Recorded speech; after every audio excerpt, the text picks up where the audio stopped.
Hello and welcome to Nothing But the Truth. As the election enters its key final phase, how is the Congress party faring? That's the key issue I shall discuss today with the Power Minister, Jyotiraditya Scindia. Mr. Scindia, let's start with Rahul and Priyanka Gandhi. Over the last 2 weeks, as she's begun to speak out, Priyanka Gandhi has begun to dominate the front pages. She completely takes over the television screens at night. In contrast, Rahul Gandhi seems to have been banished to the inside pages of newspapers or even the speed news section of TV.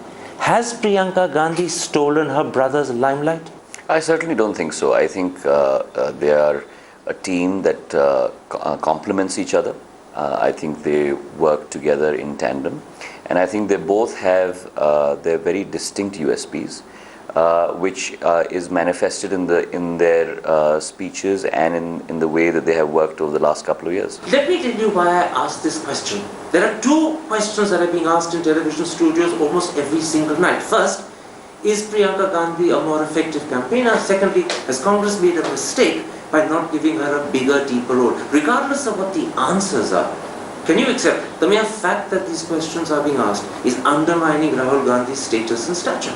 No, I don't necessarily think that's the case at all, Karan, because if there are distinct advantages to your capability and there are certain distinct advantages to my capability, it's the complementarity of both those capabilities that will ultimately benefit no one else but the Congress party.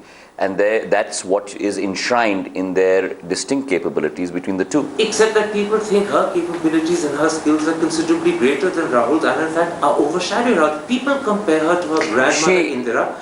Number two, when she walked without slippers on the hot sand, people said this showed her grit and determination. When she gives a speech or she speaks, her eyes sparkle, and all of that attracts people. In contrast, Rahul leaves them indifferent, sometimes even cold.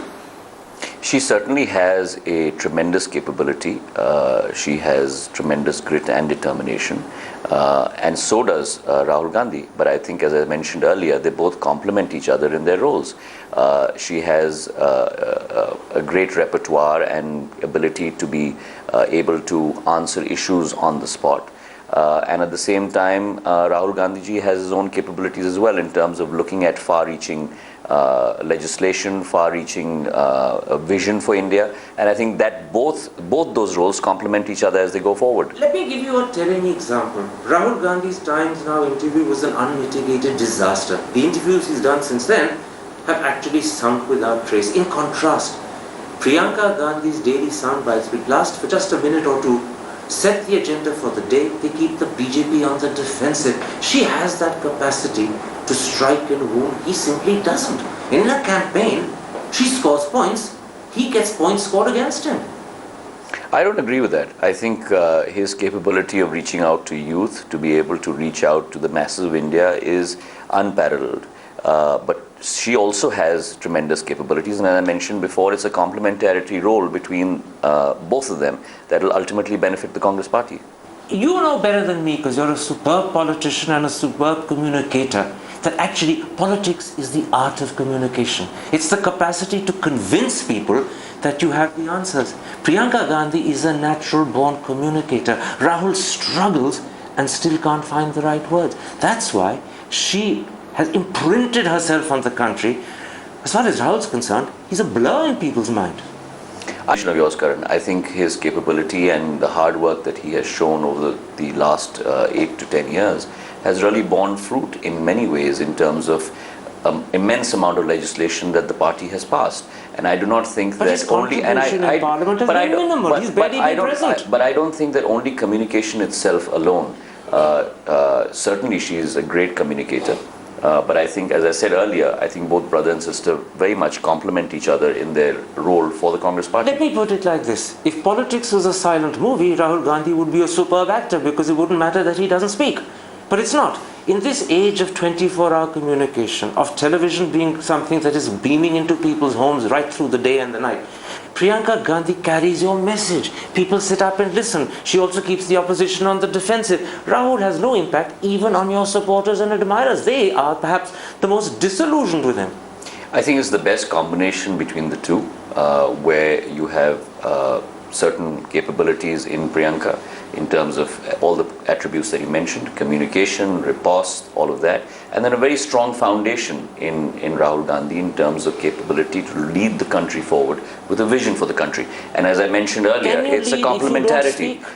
Well, I don't think, again, Karan, I don't think it's an either-or question. It's an and. You've got to have both, and between the two, we have both. Well, and I think that is the treasure of the Congress Party. I accept it's and, but 90% of the skills are with her, 10 with him. I don't agree with that estimation. I think you also have to have a very large volume of hard work based on which you can talk on those issues, and I think both of them together complement the party. Let me put it like this. Is it not a problem for the Congress Party that you see Rahul Gandhi as Sonia Gandhi's natural successor, you see him as the next president of the party, yet on the other hand, the press and large sections of public opinion think Priyanka would be better at the job?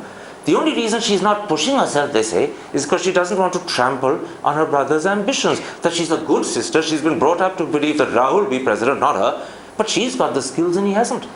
Well, I certainly think that Rahul Gandhi ji has all the necessary skills not only to lead the Congress Party but to lead this country. And as I said earlier, I think it's a complementarity role that they both play for the Congress Party. My last question on this. People say that if Congress were to lose the elections as the polls are predicting, worst yet, if Congress were to end up with its worst ever electoral performance, which also the polls are predicting, there will be a clamour from your rank and file that Priyanka should play a bigger, deeper, more extended role. As someone who's probably one of the leaders of the next generation, how should your party respond to that demand? Well, I certainly think that irrespective of what the results are, I certainly think that the Congress Party will emerge stronger from this election. And I think let's debate that when the results are out.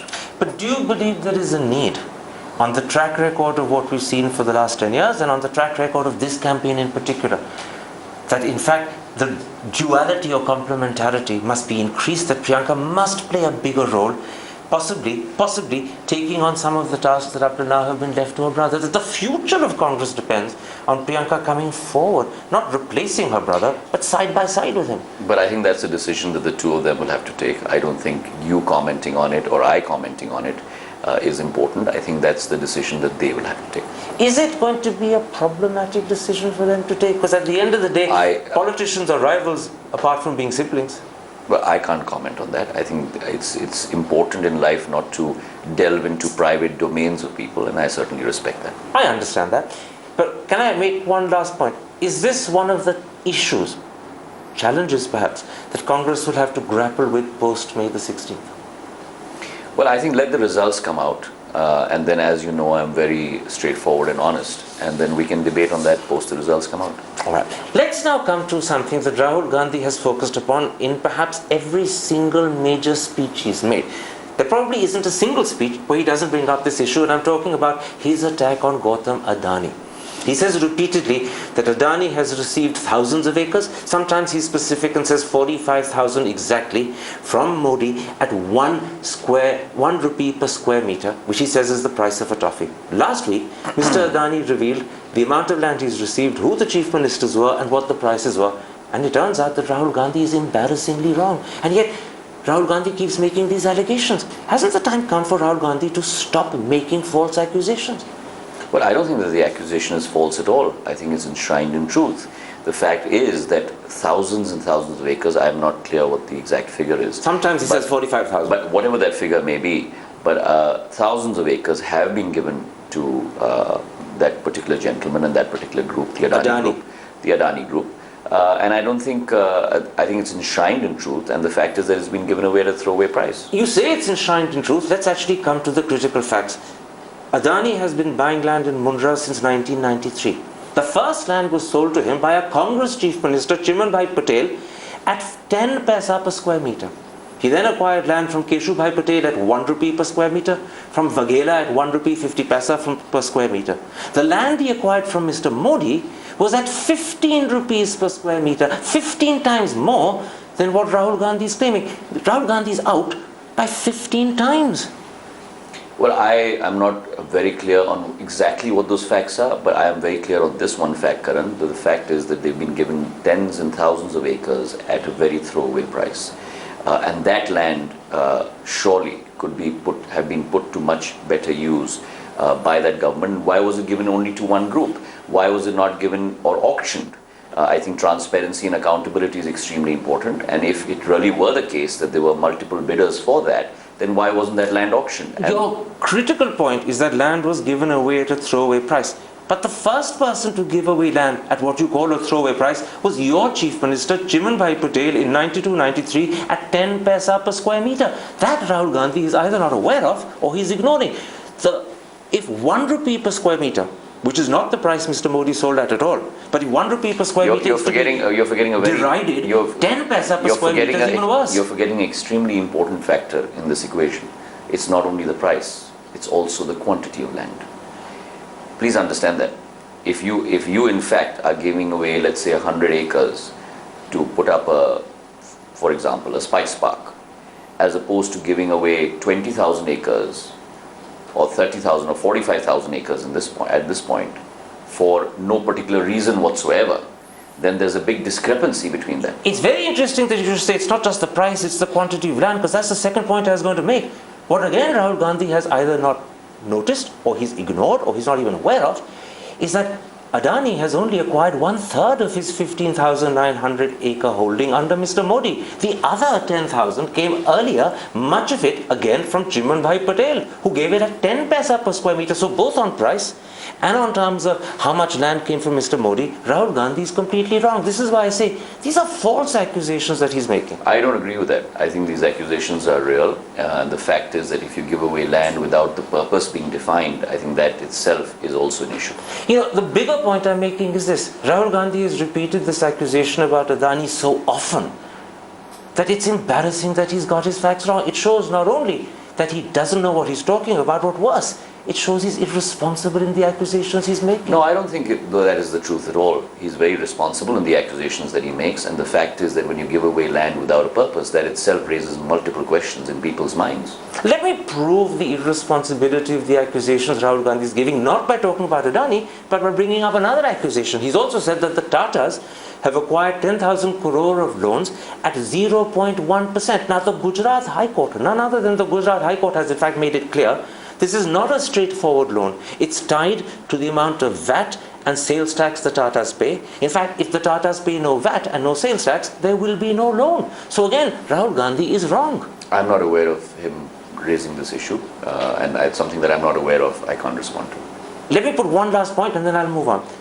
Not only is Rahul Gandhi wrong in claiming it's a loan, not only is he wrong in saying it's 10,000 because it was actually capped at 7,000, but the most embarrassing thing is that this sort of incentive to producers and industrialists were given by your government in Haryana and Andhra Pradesh. If they are correct in giving it, why is Gujarat wrong? That is something Rahul Gandhi is either unaware of or he hasn't addressed. And when it's brought up, it's embarrassing that the prime ministerial candidate, or whatever you call him, of the Congress party, makes these horrible lapses. I don't agree with that, Karan. You have to see the reason why this allegation was made. When you favor one particular group in a particular state, you also give away land without its true purpose being defined, then these questions do crop up. I'm surely, with regard to the other examples that you've made, there's a very clear end use that has been defined in those areas. In this case, the end use has not been defined. So I don't agree with that allegation of yours. The questions that Indian industrialists ask themselves, and increasingly they ask it publicly as well. Is Rahul Gandhi trying to annoy Indian industrialists? Or does he not realize what he's actually saying? Because he's hit out at the Adanis, he's hit out at the Tatas. He's actually hitting out at people who are icons of this country, Ratan Tata in particular, and he's got his facts wrong.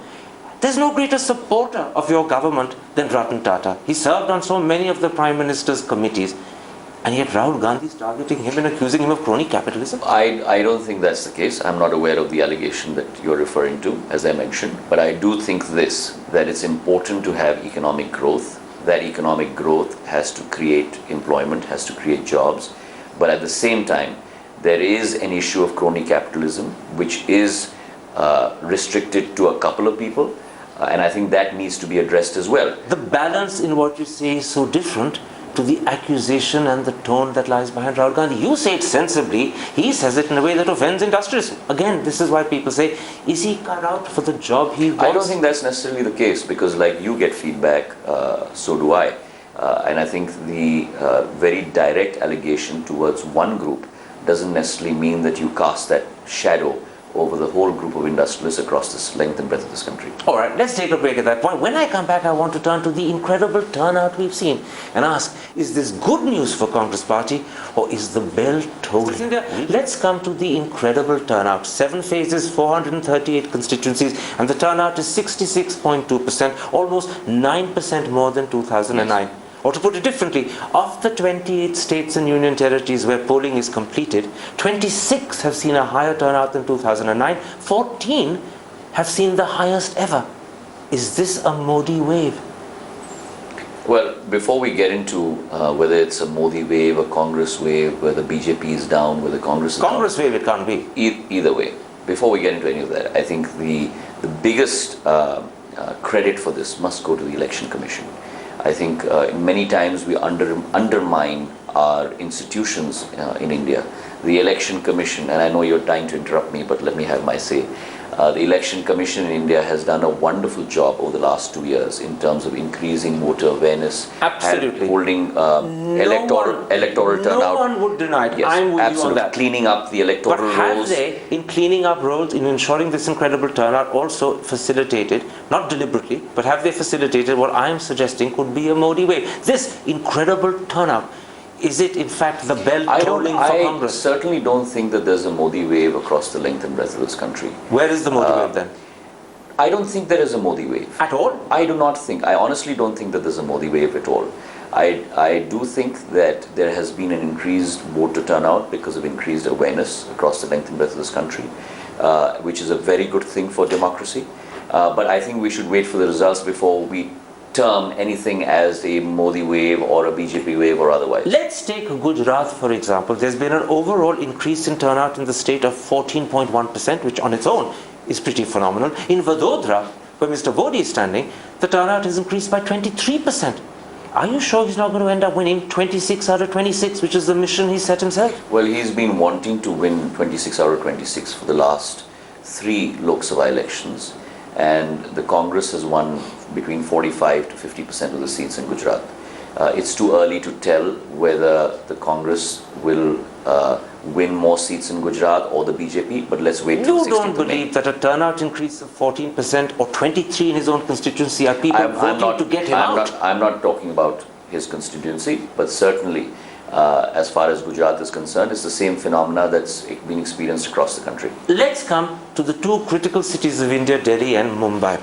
Yes. The increased voters in Delhi is 12.9%. The increased voter turnout in Mumbai is 11.25%. Yes. In 2009, UPA won all 13 seats. This time, you worried that you could end up losing most, if not all of those 13. Well, I certainly don't think that scenario will turn out. I think the Congress will still maintain in both Delhi and Mumbai. How many seats they'll maintain? But surely it will come down sharp. We won't get 13 out of 13. I don't think that we can make that comment at this point of time. Numbers may come down, but I don't know what the exact numbers may be. I'd say instead of may, you should say will come down. Might even come down decisively. Let's wait till the 16th of May. It's not too far away. Let's take the situation in Raebareli, which is actually the opposite of what I'm talking about. UP, as a whole, has seen an increase in voter turnout of 10%. In Raebareli, the increase is only 4.3%. Is that, as most people suspect, a lack of enthusiasm for Sonia Gandhi? Well, again, I think that as far as Raebareli is concerned, the verdict is pretty much out. What's the verdict? And I think that if the same margin is not maintained, it will be a much higher margin than last time. You sure it's not going to be I'm very clear on that. A smaller win, a smaller win? I am very clear on that. But again, as I said, let's wait till the 16th of May. Is the lady safe? I'm asking you bluntly. Mr. Gandhi, I don't think there's even a specter of a doubt there, even a 0.001%, and I think the winning margin will be even higher than last time. We're talking about what this incredible turnout means. You keep saying that it could in fact mean another UPA 3. I want to ask you one simple, blunt question. Give me one single reason, just one, that explains how a high turnout could end up being good news for Congress. Well, certainly so. Let me give you the corollary. There was a higher turnout in the assembly elections, and that was good news for the incumbent governments in many states. So don't necessarily correlate a higher turnout with a negative association or correlation. I think there's too much of psephology that's going in, and the voter is much more intelligent than any psephology that goes on. So I think we should wait till the 16th of May.